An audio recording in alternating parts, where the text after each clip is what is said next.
โดยเปิดภาพมาก็อยู่กับสาวโสดหน้าใหม่เนาะทุกคนสบายดีน้องละ สบายดี สบายดี FC นี่ สบายดี น้องเพิ่นยังบ่ทันเคยเนาะทุกคนเป็นสาวโสดหน้าใหม่ที่ว่าเฮามีโอกาสได้เข้ามาหาเพิ่นมื้อนี้ว่าซะก่อนอื่นก็สิขออนุญาตถามข้อมูลของน้องก่อนเนาะชื่อจังไดน้องละ ชื่อนาเดีย อายุจักปี อายุ18 ปี เอาตอนนี้ยังเรียนบ่ ยังเรียนอยู่ ใกล้สิจบหรือยัง ใกล้สิจบแล้ว โอ้สาวนาเดียว่าซั่นเนาะทุกคนเด้คือน้องละเคยแบบว่าสร้างครอบครัวบ่ บ่เคยมีผู้บ่าวอยู่บ่ บ่ บ่เคยบ่ ยังบ่ทันเคยเนาะวันนี้ก็ได้เข้ามาหาทางเพิ่นว่าซั่นซะเป็นจังไดเห็นในคลิปบ่หรือว่าหมู่ครูแนะนำมา หมู่ครูแนะนำมา คิดโดนบ่จักออกมาเปิดใจ บ่ บ่โดนปานใด สัมภาษณ์ 2-3 มื้อ เลยก็ฮู้แล้วก็หมู่บอกคำสัมภาษณ์ โดยเป็นแนวใดน้องล่ะคืออยากเปิดใจ อยากมีคนคุยเหงา ผู้บ่าวก็ยังบ่เคยมีเนาะแม่นล่ะว่ากินนี่ แม่น คือเปิดใจน้องล่ะอยากได้ผู้บ่าวทางใด ทางใดก็ได้เบิด ลาวไทยหรือว่าอยู่ต่างประเทศ มีสิทธิ์เท่ากันบ่หากเคยแบบว่าเคยล้มผ่านๆอยู่บ่ เคยรู้จักกับแบบผู้บ่าวอยู่เนาะก็สิแบบว่าผู้บ่าวอาจสิเข้ามากันแบบบ่ยากปานใด เพราะว่าเพิ่นรู้จักกับแบบว่าผู้บ่าวอยู่เนาะทุกคนเด้เลยคือนี่คือน้องหลานนี่มีสเปคอยู่บ่มักผู้ชายแบบใด แบบใดก็ได้ บ่มักบ่ผู้บ่าวหล่อสูงขาว ก็มักอยู่ คันว่าผู้บ่าวแบบว่าบ่ค่อยหล่อจังซี่เนาะผิวพรรณบ่ค่อยดีจังซี่นะมีสิทธิ์อยู่บ่ ได้ โดยเรื่องอายุเด้น้องหลานอยากคุยจักปีหาจักปี 50 50 70อีหลีบ่น้องหลานเว้าอีหลีบ่ 30 40นี่นี่ซะ 30 40ก็ได้ รุ่นเจ้าของเด้มักอยู่บ่ มัก เอารุ่นเจ้าของขึ้นเนาะฮอด50 70ก็ยังมีสิทธิ์แม่นบ่เคยเห็นอยู่บ่ผู้บ่าวรุ่นใหญ่นะ เคยเห็นกับหมู่ เคยเห็นแต่อันกับโมว่าซะ แม่น พ่อกับแม่เพิ่นว่าแนวใดที่ว่าเฮาออกมาเปิดใจมื้อนี้ ก็ให้ออกมาสัมภาษณ์ให้บอกเขาก็บอกให้เราพัง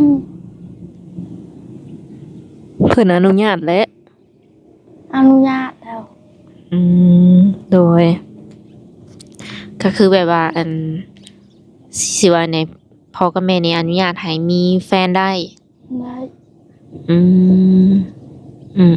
เพิ่นก็บ่ได้ให้ได้หยังบ่ บ่ได้ ต่อกันเนาะทุกคนปัจจุบันนี้น้องหลาเรียนอย่างเดียวบ่หรือว่าเฮ็ดเวียกเฮ็ดงานเพิ่ม ก็เฮียนพักเฮียนก็เฮ็ดเวียก เคยเฮ็ดเวียกหยังแน่แล้ว เฮ็ดเวียกหั่นอาหารเสิร์ฟขายเครื่องขายสายไฟพัดลมอหย่างนี้เลย โอ้อายุน้อยแต่ว่าเฮ็ดมาหลายอย่างเนาะ แม่น เป็นทางอันเด็กเสิร์ฟบ่น้องหลาว่า เสิร์ฟก็เฮ้ยแต่ออกแล้ว เฮ็ดได้โดนบ่ตอนที่ว่าเป็นเด็กเสิร์ฟในร้านอาหารน่ะว่ะ 4-5 เดือนนะก็ออกผมเงินซื้อโทรศัพท์ ตอนนั้น แม่น เฮ็ดตอนใดน้องหลาอันแบ่งเวลาไปเฮ็ดตอนใด 4-5 เดือน พักโรงเรียน พักโรงเรียนก็3เดือนเนาะ แม่น ในระยะ3เดือนน่ะถือว่าเฮ็ดเบิดเลย เพื่อที่จะโฮมเงินมาเฮ็ดหยังก็ ซื้อโทรศัพท์ ได้แล้วโทรศัพท์ตอนนี้ ได้แล้วแต่เพแล้ว เอ้า บัดผู้บ่าวสิคุยนำนี่ได้สามีสองทาง โทรศัพท์แม่แต่เป็นเฟซเฮา โดยก็ยังคุยได้อยู่ไลน์ก็มีบ่ ลายังบ่ทันตังค์ รุ่นในโทรศัพท์หาตั้งได้อยู่บ่ไลน์ ยังบ่ได้ตังค์ ยังบ่เคยเล่นบ่ บ่ แต่ว่าฮู้จักบ่ไลน์เป็นไปได้ รู้จัก อืมก็มีแต่ว่าคันหนุ่มๆขอมาก็จังไปตั้งให้เพิ่นเนาะก็ลองไปตั้งเบิ่งซื้อรุ่นอันราคาประมาณเท่าใดคือว่าตายเลย โทรศัพท์ บ้าน1 2บ้านนี่แหละ เออ มันก็แค่อัน1,000-2,000 เนาะ แม่น ก็สมราคา เพิ่นก็เลยอัน ในเดือนเดียวมันก็ไม่แล้ว อืมก็อาจสิแบบว่าเพไว้แน่ก็สมราคาเพิ่นปัจจุบันนี้น้องหลาอาศัยอยู่กับไผ อยู่กับพ่อแม่ก็หาเงินใช้เอง มีอ้ายน้องอยู่บ่ มี มีอ้ายน้องกันจักคน หาคน เจ้าเป็นคนที่เท่าใด ที่สอง ลูกสาวกลางมีหญิงมีชายจักคนน้องล่ะ ยิง2ชาย3 คือครอบครัวนี่มีคนที่ว่าสร้างครอบครัวแล้วบ่หรือว่า บอกยังบ่มีคนมีแต่ผู้บ่าวแบบคนคุยยังไปประเทศไทยไปหาเงิน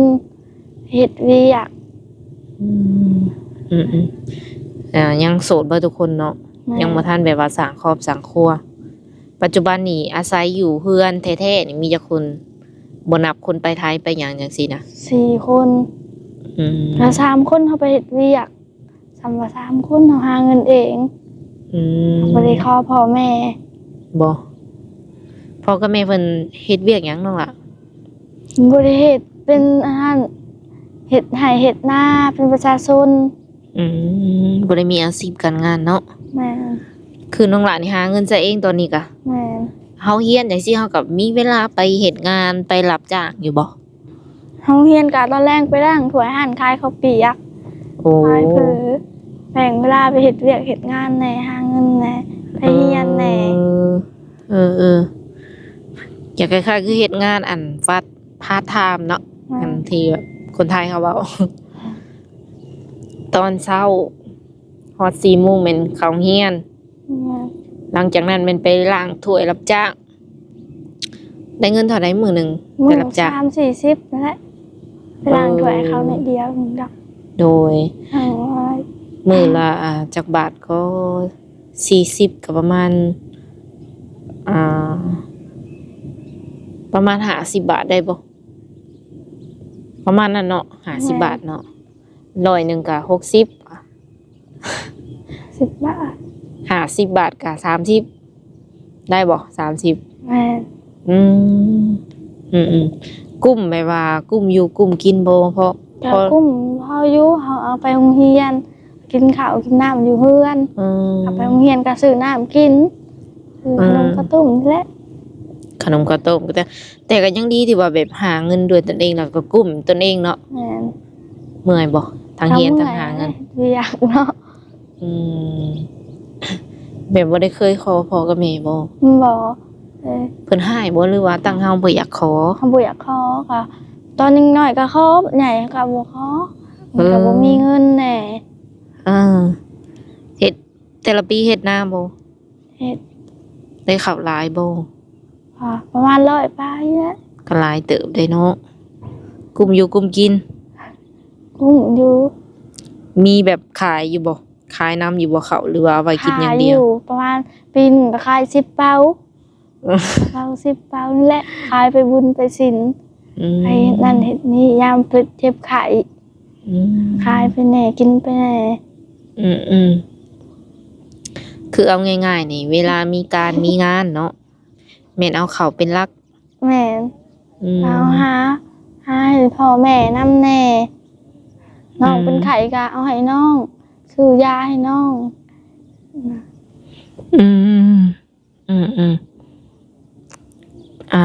คืออ้ายน้องเพิ่นไปหาเงินจังซี่เด้ซะเพิ่นบ่ได้ฝากให้แบบ พ่อแม่บ่หรือ เขา ว่า ฝากให้พ่อแม่อยู่ โดย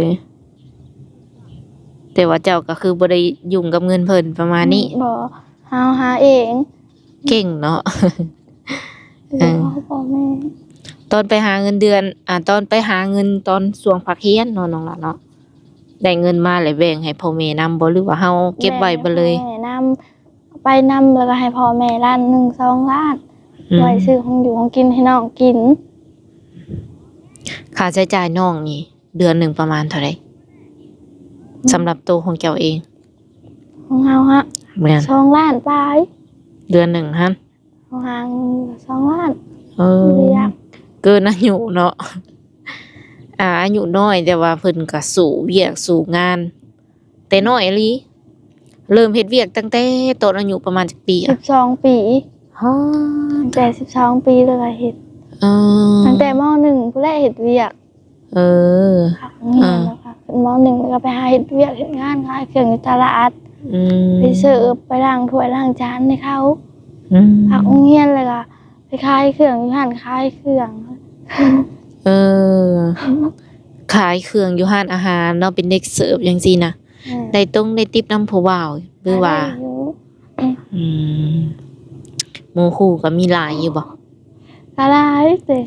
เขาก็บ่ได้เฮ็ดเวียกดอก อืมมักไปหลินไปเที่ยวอยู่บ่น้องหลากะ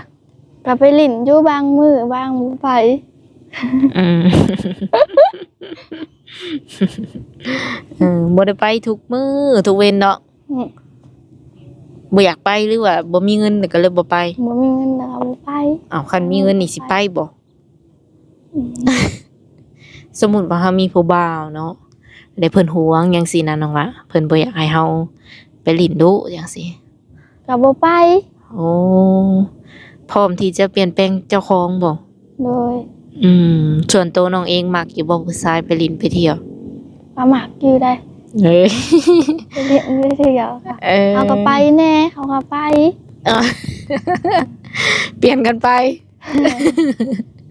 อืม คันสมมุติว่าสำหรับผู้บ่าวที่ว่าเป็น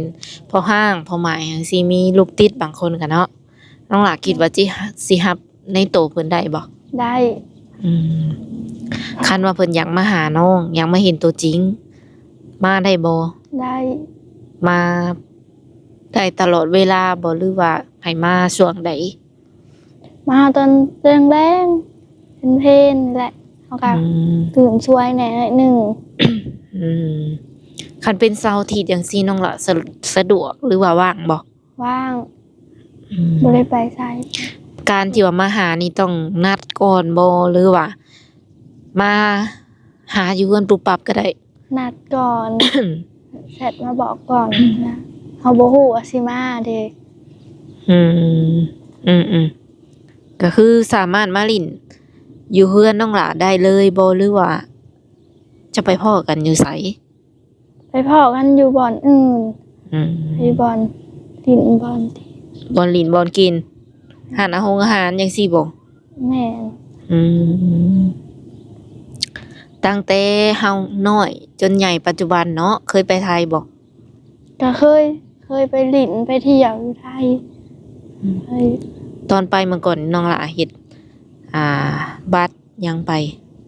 เฮ็ดบัตรไปเที่ยว3 มื้อ โอ้ 4 มื้อ ไปหาเที่ยวแถวหมู่นี้ แม่น อืมบ่ได้เคยเข้าไปแบบว่าตัวเมืองเหตุการณ์เหตุงานบ่ บ่ มีแบบมีญาติพี่น้องแบบอยู่ฝั่งไทยบ่ อืม อ๋อมีแต่อยู่ลาวเบิดเนาะรวมๆแล้วนี่คือน้องหละก็บ่เคยไปไทยแล้วอยู่บ้านนี่เคยไปเล่นไกลแถวไกลอยู่บ่ ก็แถวซุยแถวนั้นอย่างนี้แหละ บ่เท่านั้นอันไกลสุดค่ะไปลินแถวใดแน่ เบิดแล้วบ่ แม่น อืม อืมอันนั้นหรือว่าเรื่องการไปหลินไปเที่ยวเนาะ แม่น คือใจหนึ่งก็มักอยู่แต่คันว่าผู้บ่าวบ่ให้ไป เพิ่นก็พร้อมที่จะแบบปรับปรุงตัวเอง เพิ่นสามารถโทรหาน้องได้ช่วงไหนนี่ โอ้ได้ตอนแรงๆกับตอนเพลนตอนแรง อืมบอกให้ FC ฟังนี่แบบ น้องหลาไปเรียนจักโมงหาจักโมง